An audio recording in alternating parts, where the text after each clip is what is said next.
was saying, man, like, I just gotta put energy on that thing, you know? Yeah. So, yeah. But, yeah, man, I'm just trying to take care of this business and get it going. So. I mean, how you feel about it? You feel good about everything? Yeah, no, I think it's good. I mean, just starting it was the thing I had to do, and just really like getting that vision of where I want to take it. So eventually I want to have my own place where I'm inviting kids into my own, facility where they can come and like, not just do soccer training, but also do just other stuff too. Like I'm trying to have a place where they can, it's like an after school program, they can come, have some computers set up, TVs, people can come and just like fellowship with each other. So yeah, man, trying to get this thing off the ground and just being multifaceted, multidimensional is that's really, really something I'm trying to do, because I'm not just a soccer trainer, I'm like a lot more than that, you know what I mean? So just getting this thing going. So yes, sir. Yes, sir. So how'd you start like getting into barber school and stuff like that? How'd you start that? Well, I think it's in my family, man, because my dad cut hair, then my brothers, then some of my sisters, you know, they just running in the family. Yeah. Yeah. Cause you say your brother used to cut Steve Harvey's hair or something like that? Right. Right. Yeah. Steve Harvey hair for like about 28 years. Wow. Yeah. Yeah, man, that's cool. Yeah, that's cool. So is that something you want to do, like when you're growing up? Is you want to always be a barber, or what was kind of your? Well, yeah, because I was cutting hair in high school. So yeah, it was already in my blood. And the DNA, yeah. Yeah. Yes, sir. That's awesome, man. That's cool. So why did you decide? This is your own spot now? This place is your own place, or you guys share it with the people that came from the other side? Yeah, it came from the other side. Yeah. Yeah.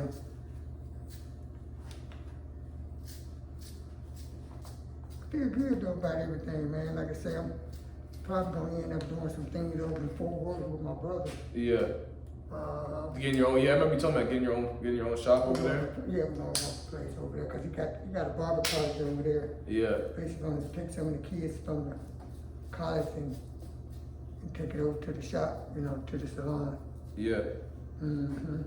Yeah, that's good. So that product you gave me, is that your own product you made, or you bought that product? Yeah, that's the product we made. That's your product you made. So how did that come about? Like, what was the reason? Well, we have been working on it for a while. We really came from a product called Dudley's product, and we seen how their product was growing. Yeah. So then my brother said, well, let's try to make us, just try to get us one made. So we started working on it. Finally got it in 2009. We got it made, you know. Yeah, that's all. Yeah. Cause I use that. That's off the top of my hair a lot. I mean, that does the work right there. So yeah, that's cool. So who came up with the idea to make that? Was it just like, hey, we should make our own? Well, my brother. Yeah. Yeah, my oldest. Well, he's not my oldest. Next to my oldest brother. That's the one cut Steve Harvey. Cut Steve Harvey hair, yeah. See, that's entrepreneurship right there. We in the same boat. Yeah. So yeah, that's cool. Yes, sir. But I see how your business has been growing, though.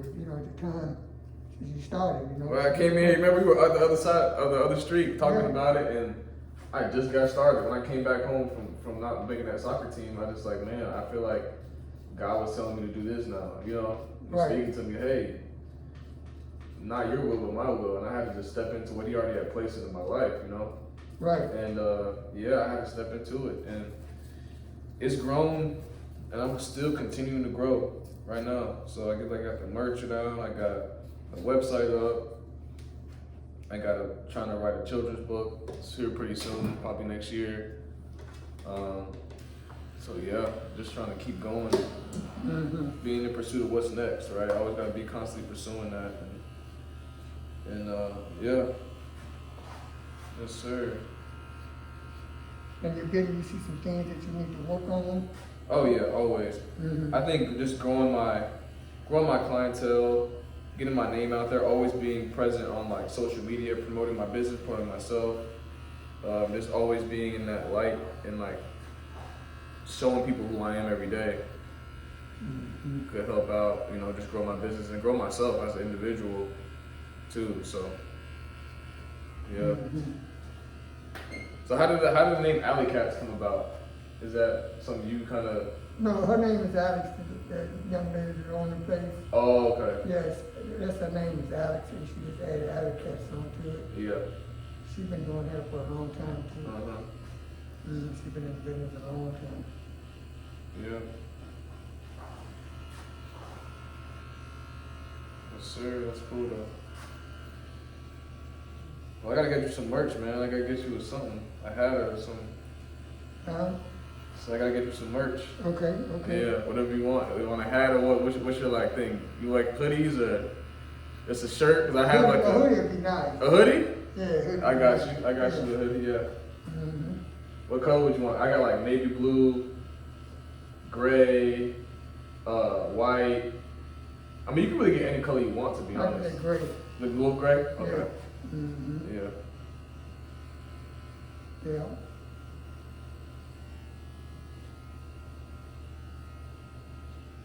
Yes, sir.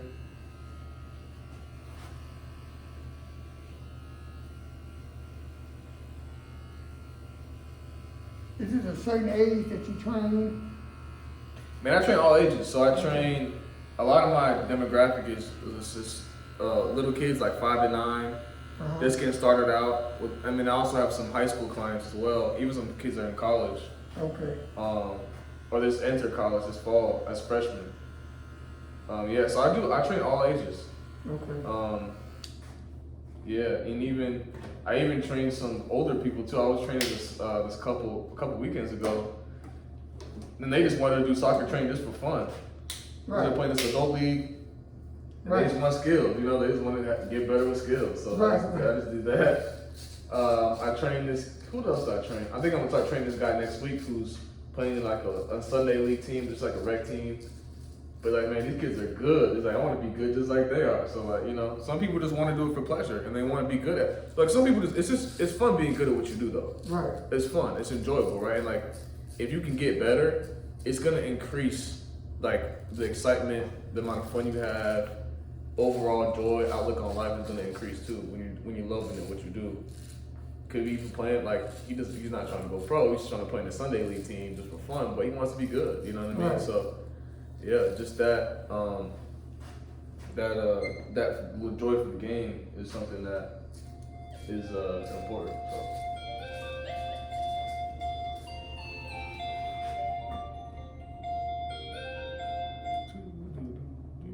Hello. What's this called? Yeah. So let me ask you about your faith, man. How did you come to like know God growing up? Like, what was your moment where you were like? Well, really, my mom and dad, man, have Yeah. gone to church every Sunday. Yeah, that's basically where it grabbed on. Yeah. And once it grabbed me, it grabbed me. Yeah, this shit. Yeah. Trust me, man. That's because when the Lord wants something, it's like He's always gonna win. Yeah. You're never gonna win ever, and it's like you just gotta step into what He put in front of you. Right. Because His will is not my will. Like I remember the moment I knew I had to leave that team to come home, and I knew that professional soccer wasn't for me. Mm-hmm. I woke up one day, like I've been feeling some type of way when I went there, and I was like, man, I feel like I'm not supposed to be a pro anymore. Even though I played for 1 year, I was like, man, I feel like God has something else for me. And I woke up and I went on Instagram, and the first thing I saw on Instagram was, if you feel like you've reached the mountaintop, climb a new mountain. Basically, you're saying like, if you feel like you've reached the top of something and you can't really give anymore, or like you don't think that lifestyle's for you anymore, right, do something else. Like start new with something else. And I was like, God, you told me to go home, and then He told me to, Caleb, I have something else better for you. Go home, and like I'll show you what that is. And I went home and I started training, and and from there it built up. Like that's when my brand like really took off at that point. I mean, it happened quick though, son. You weren't home long. Yeah, I wasn't home long at all, and like I started training, and obviously when COVID hit, it was actually better for me when COVID hit because because when COVID hit, people weren't playing soccer, but they still wanted to get training. They wanted to get one-on-one training and not group training. Right. And like I don't have contact with the kids at all. I keep my distance, so it's like perfect. Like they need training, they want to stay fit. I'm a private trainer. Okay, boom. And that's when I started getting clients, and it kind of just stayed like that. Like they saw, hey, our kids are getting better. We want to stay and work with you. You know. Yeah. Yeah. It was really a blessing, man. And I felt that because I love my gift is helping people. I love to help people. So that's my macro. Micro is like, okay, I'm helping specifically soccer kids or soccer players, but I'm also helping kids with life lessons because sports can teach you a lot about life. It's not just about like scoring a goal. Yeah, we scored a goal, but it's about teamwork. It's about camaraderie. It's about being accountable, being there for your teammates, being on time for things, right? And those things overflow into life, into just whenever you get a job. You have to be there on time. You're gonna have to be accountable. You're gonna have to work as a team.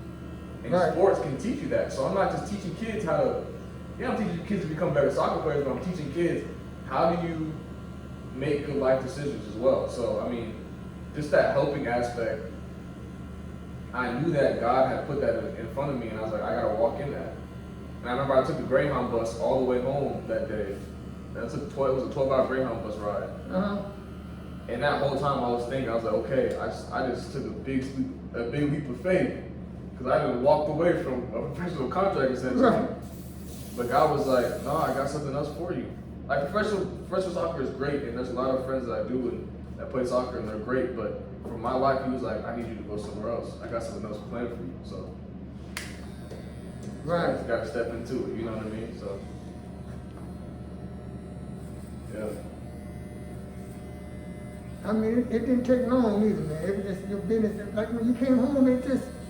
And I talked to you, yeah. Right, and it jumped right off, man. It jumped off, and you never looked back. Never look back, man.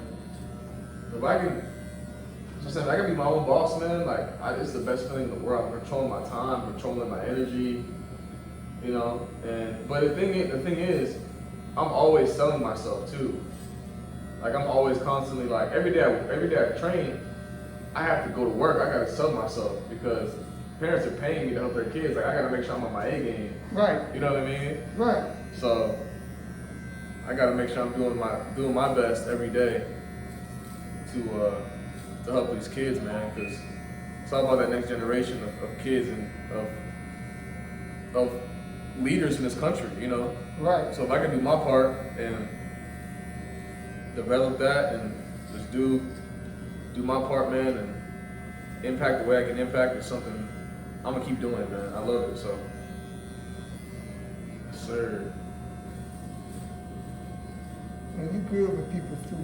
I'm saying kids, people, everybody. I mean, you good dealing with people. Yeah. Yeah, you're really good on that, man. Yeah, I appreciate it. Yeah, it's really dealing with people. Yeah. So.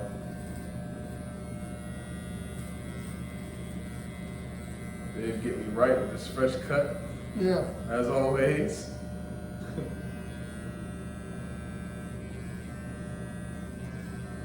So as far as like, do you see like? So you say you have a barber college, right?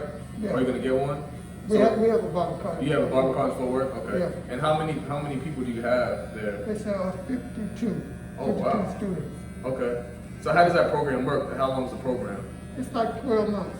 12 months. Okay. Yeah. And so do they just? So what's like? How do you become a barber? Like I don't even know the mechanics of it because I know it's pretty. I don't know if it's difficult or not, but how does the process work to? Well, it basically, if you want to be one, or if you want to learn how to be one. Right. We can work with you either way. Some of them come that already know how to cut hair, and then some come that they don't know nothing about hair. Right. And you just work with them. Work with them. Yeah. Yeah. That's cool. All right, well, that's about it. Thank you for joining me. I wanted to cut it for 15 minutes. Csmitty, Connect, Dave the Barber, we out of here.